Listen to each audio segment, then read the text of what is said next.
Papaano naman, attorney, kung yung employer namin ay hindi ipatupad o hindi dagdagan yung aming minimum wage pagdating ng July 17? Ang sagot po dyan ay ang sinasabi ng Republic Act No. 8188, Section 12.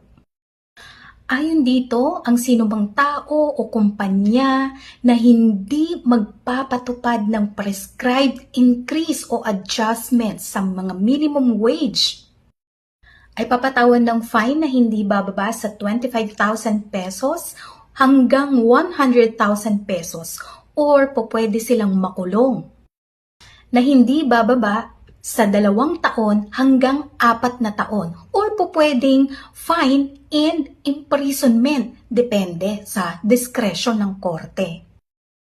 Dagdag pa rito, meron din tayong tinatawag na penalty of double indemnity